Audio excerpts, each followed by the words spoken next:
Hello दोस्तों, welcome to my YouTube channel youth classes. हम लोग क्लास 10th का फिजिक्स देख रहे हैं, जिसमें लाइट चैप्टर जिसमें हम लोग पढ़ चुके हैं प्रकाश का परावर्तन, दर्पण, दर्पण में समतल दर्पण और गोलीय दर्पण। उसके बाद समतल दर्पण द्वारा बना प्रतिबिंब, उसके बाद गोलीय दर्पण में अवतल दर्पण द्वारा बना प्रतिबिंब देख चुके हैं। आज हम लोग उत्तल दर्पण द्वारा बना प्रतिबिंब को देखेंगे। उत्तल दर्पण, उत्तल दर्पण यानी जिसको बोलते हैं कॉन्वेक्स, कॉन्वेक्स मिरर द्वारा बना प्रतिबिंब, द्वारा बना प्रतिबिंब, प्रतिबिंब। तो देखिए, सबसे पहले हम लोग देखेंगे कि उत्तल दर्पण होता क्या है। तो उत्तल दर्पण वैसा दर्पण जिसके परावर्तक सतह उभरी हुई हो उसे हम लोग उत्तल दर्पण कहते हैं। यानी जिसकी परावर्तक सतह उभरी हुई हो उसे हम लोग उत्तल दर्पण कहते हैं। इसकी परावर्तक सतह उभरी हुई है तो इसे हम लोग कौन सा दर्पण कहेंगे? उत्तल दर्पण। इसमें जो हो जाएगा हम लोग का ये हो जाएगा फोकस, ये हो जाएगा वक्रता केंद्र, ये हो जाएगा हम लोग का ध्रुव, ये हो जाएगा इनफाइनाइट अनंत। तो देखिए, वस्तु को जब भी रखा जाता है तो परावर्तक सतह की ओर रखा जाता है। तो वस्तु जब भी रखा जाएगा तो ये साइड रखा जाएगा।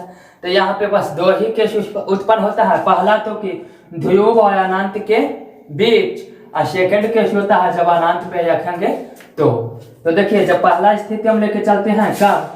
जब वस्तु को ध्रुव और अनंत के बीच रखा जाए, जब वस्तु को ध्रुव और अनंत के बीच रखा जाए। तो जब वस्तु यहाँ पे होगा तो ये यहाँ जाएगा, उसके बाद ये रिफ्लेक्ट होने के बाद इधर ऊपर की ओर चला जाएगा।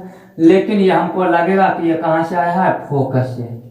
ये फोकस से आते हुए हम लोगों को प्रतीत होगा। अगला में देखिए, जब हम लोग इसको पी से पास करवाएंगे तो ये फिर रिफ्लेक्ट होकर इधर चला जाएगा। इसको भी आगे जब डॉट डॉट से बढ़ाइएगा तो इसका जो बनेगा इमेज ये कहाँ पे बन जाएगा? तो ध्रुव और फोकस के बीच में। यानी जब वस्तु को अनंत और ध्रुव के बीच में रखा जाए तो जो प्रतिबिंब बनेगा वो दर्पण के पीछे। हम इसको डॉट डॉट लाइन से मिलाए हैं, यानी कि काल्पनिक, वस्तु के अपेक्षा छोटा तथा ध्रुव और फोकस के बीच बनता है। देखिए, वस्तु कहाँ बनता है? तो वस्तु बनता है नीचे। वस्तु यदि रखा जाता है अनंत और पी के बीच में तो जो प्रतिबिंब बनता है वो कहाँ बनता है? तो पी एंड एफ के बीच में। प्रतिबिंब आकार में कैसा होता है? तो छोटा होता है। उसके बाद वास्तविक या काल्पनिक, तो डॉट डॉट लाइन से मिला है इसलिए प्रतिबिंब कैसा होगा? तो प्रतिबिंब हम लोगों का काल्पनिक होगा। उसके बाद एक और स्थिति इसमें हम लोग देखेंगे कि जब वस्तु को अनंत पे रखा जाए, जब वस्तु को अनंत पे रखा जाए तो उसका भी देख लेते हैं हम लोग। ये हम लोगों का हो गया उत्तल दर्पण, ये हम लोगों का हो गया पी, ये हम लोगों का हो गया एफ, ये हम लोगों का हो गया सी। यहाँ पे एफ है जो कि ये हो गया हम लोगों का एफ, ये हो गया सी। जब वस्तु को अनंत पे रखा जाए तो अनंत से आएगी प्रकाश की किरण, ये इधर की ओर चला जाएगा। लेकिन लगेगा हमको कि ये कहाँ से आया है? पी से। रिफ्लेक्ट होकर इधर चला जाएगा, इसको पीछे डॉट डॉट से मिला दिए। उसके बाद सेकंड ये भी आएगा, ये भी है जो कि रिफ्लेक्ट होकर इधर चला जाएगा, इसको भी डॉट डॉट से मिला दीजिए। कहाँ पे मिलेगा? पी पे। तो जो अनंत पे रखा जाता है वस्तु, उसका प्रतिबिंब फोकस पर बनता है, वस्तु की अपेक्षा बहुत ही छोटा, लगभग बिंदुवत और काल्पनिक। यानी इसमें हम लोग लिख सकते हैं क्या क्या कि प्रतिबिंब बनेगा कहाँ? तो प्रतिबिंब बनेगा फोकस पर। सेकंड, प्रतिबिंब का आकार कैसा होगा? तो बहुत छोटा। प्रतिबिंब का आकार कितना होगा? तो बहुत छोटा। थर्ड नंबर में कैसा बनेगा? तो काल्पनिक। यानी यदि यहाँ से हम लोग ये देखें, बस यही तो स्थिति होता है उत्तल दर्पण में।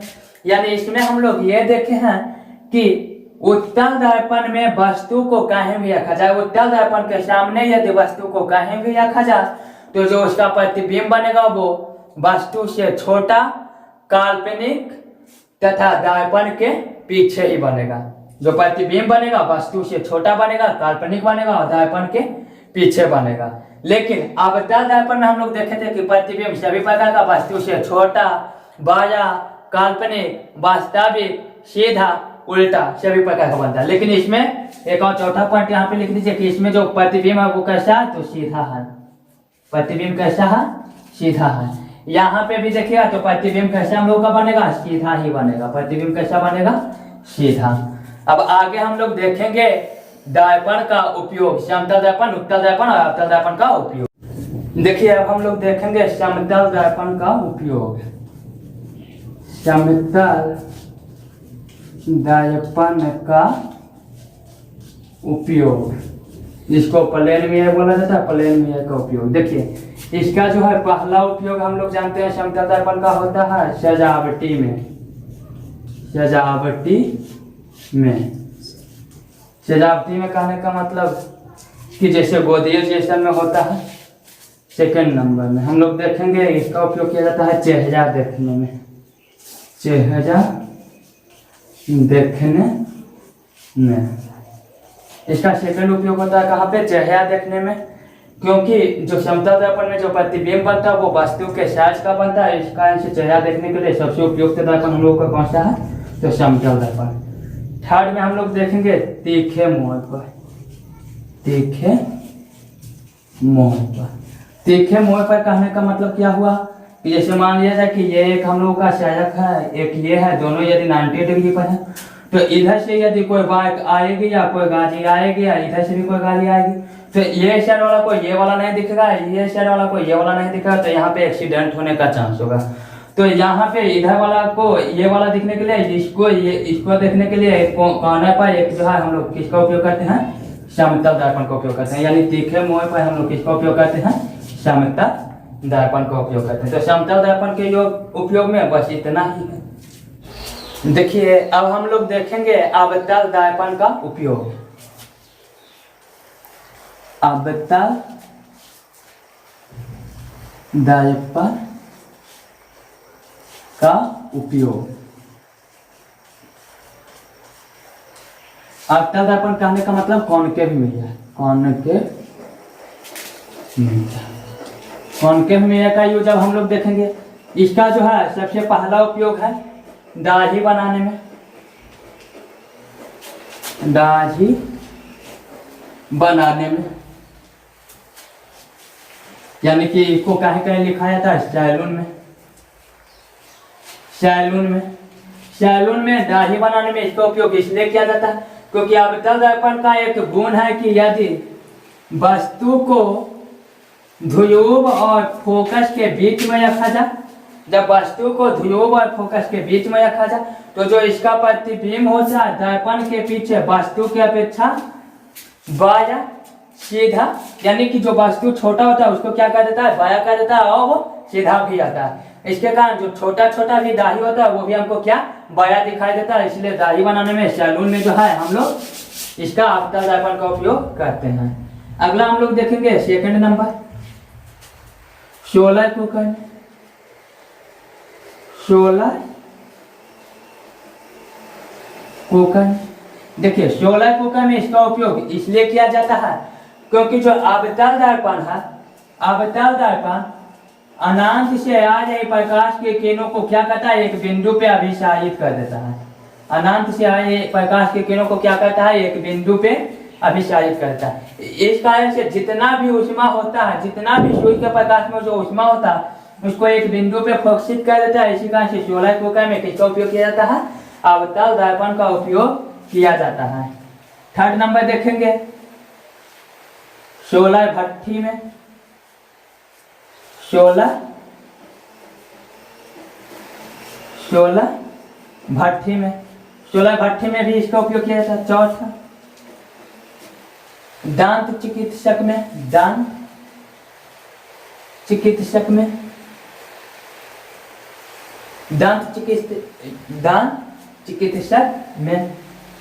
उसके बाद हम लोग फिफ्थ नंबर में देखेंगे, फिफ्थ नंबर में इसका हो जाएगा गाड़ी के हेडलाइट में। गाड़ी के हेडलाइट में, देखिए यहाँ पे कंफ्यूजन नहीं होइएगा, गाड़ी के हेडलाइट में बोले, गाड़ी के यदि हेडलाइट में बोले तो हम लोग अवतल दर्पण का उपयोग करेंगे। यदि गाजी के साइड में है यानी बगल वाले आईने के रूप में बोले तो हम लोग उत्तल का उपयोग करेंगे। लेकिन यहाँ पे क्या लिखा हुआ, हेडलाइट, तो हेडलाइट में जो है हम लोग किसका उपयोग करते हैं, अवतल दर्पण का उपयोग करते हैं। देखिए अब हम लोग देखेंगे उत्तल दर्पण का उपयोग किसका, उत्तल दर्पण का उपयोग जिसको कि इंग्लिश बोले तो कौन है। देखिए उत्तल दर्पण का उपयोग जो है बहुत ही कम किया जाता है, इसका ज्यादा उपयोग नहीं किया जाता है। पहला इसका जो उपयोग है उत्तल दर्पण का उपयोग में हम लोग देखेंगे, इसका पहला उपयोग है गाली में, गाली या शायक में, शायक पर लगे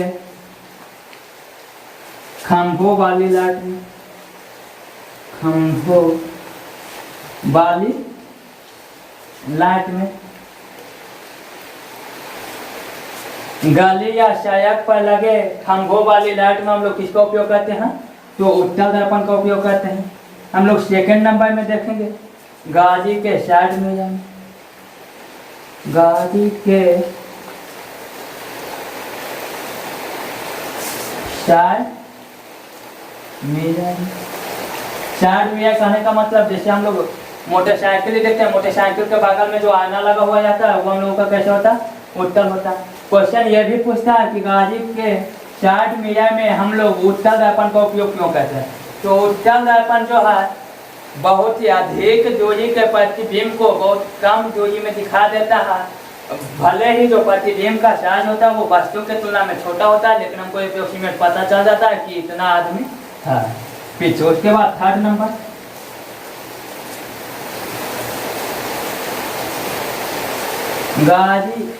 गाजी में डायवर के बगल में, डायवर के बगल में लगे आईना में, लगे आईनों में। देखिए ये कहने का मतलब जैसे यदि हम लोग फोर व्हीलर की बात करते हैं, फोर व्हीलर की बात करते हैं जो ड्राइवर होता है गाड़ी के बीच में आगे यानी बीचों बीच में एक आईना लगा होता है जिससे कि पीछे बैठा जितना भी व्यक्ति हो वो सभी को ड्राइवर आसानी से देख सके। यानी तीसरा कहाँ, गाड़ी में ड्राइवर के बगल में लगा होता है आईना जो होता है उसमें जो है हम लोग किसका उपयोग करते हैं, उत्तल दर्पण का उपयोग करते हैं। बस आज जितना भी दर्पण का उपयोग था वो हम लोग देख चुके हैं। इससे जो है दो क्वेश्चन और पूछता है, एक पूछता है कि अवतल दर्पण को अभिसारी दर्पण क्यों कहा जाता है और उत्तल दर्पण को अपसारी दर्पण क्यों कहा जाता है, ये अब हम लोग देखेंगे। देखिए सबसे पहला जो है हम लोग देखेंगे अपसारी, अपसारी दर्पण। क्वेश्चन आता है अपसारी दर्पण किसे कहा जाता है, तो जो अपसारी दर्पण है ये हम लोगों का उत्तल दर्पण को कहा जाता है। उत्तल दर्पण को अपसारी दर्पण कहते हैं, क्यों कहते हैं, उत्तल दर्पण को, उत्तल दर्पण को अपसारी दर्पण कहते हैं, कहते हैं। अपसारी क्यों कहते हैं, क्योंकि यह प्रकाश किरणों को, क्योंकि यह प्रकाश किरणों को परावर्तन के बाद फैला देती है, फैला देती है। इसीलिए उत्तल दर्पण को हम लोग अपसारी दर्पण कहते हैं। अब उत्तल दर्पण यदि ये हम लोग का उत्तल दर्पण हो गया तो इसमें यदि प्रकाश के किरण अनंत से आते हैं उसके बाद इधर की ओर ये फैल जाते हैं, उसके बाद यदि यहाँ पे भी आएगा तो ये इधर की ओर फैल जाएगा। यानी अनंत से आए प्रकाश की किरणों को यह क्या कर देगी, फैला देगी। लगेगा कि ये यहाँ से फैलते हुए प्रतीत होगा, फोकस पर से ये फैलते हुए प्रतीत होगा। इसीलिए उत्तल दर्पण को हम लोग कौन सा दर्पण करते हैं, अपसारी दर्पण करते हैं। और एक होता है सेकंड नंबर, यहाँ पे हम लोग देख लेते हैं अभिसारी, अभिसारी। तो अवतल दर्पण को ही अभिसारी दर्पण कहा जाता है। किसको, अवतल दर्पण को। अवतल दर्पण को अपसारी दर्पण क्यों कहा जाता है, तो अवतल दर्पण को अपसारी दर्पण इसलिए कहा जाता है क्योंकि यह अनंत से आ रहे प्रकाश के किरणों को एक बिंदु पर मिला देते हैं या एक बिंदु पर जमा कर देते हैं। इस कारण से अवतल दर्पण को अभिसारी दर्पण कहते हैं। जैसे देखिए ये हम लोगों का हो गया अवतल दर्पण। यहाँ से यदि प्रकाश की किरण आएगी परावर्तन के बाद फोकस से देखी हो जाएगा। यहाँ से यदि प्रकाश की किरण आएगी परावर्तन के बाद फोकस से हो जाएगा। फिर यहाँ से आएगी परावर्तन के बाद कहाँ से चला जाएगा, फोकस से चला जाएगा। यानी ये अनंत से आए प्रकाश की किरणों को एक बिंदु पर मिला देते हैं, ये जो है अनंत से आए प्रकाश की किरणों को फैला देते हैं। इस कारण से उत्तल को हम लोग अपसारी कहते हैं और अवतल को हम लोग अभिसारी कहते हैं। बस आज के क्लास में इतना ही। आगे फिर हम लोग देखेंगे फोकस और बाध्यता से एग्जाम में संबंध कि R = होता है 2।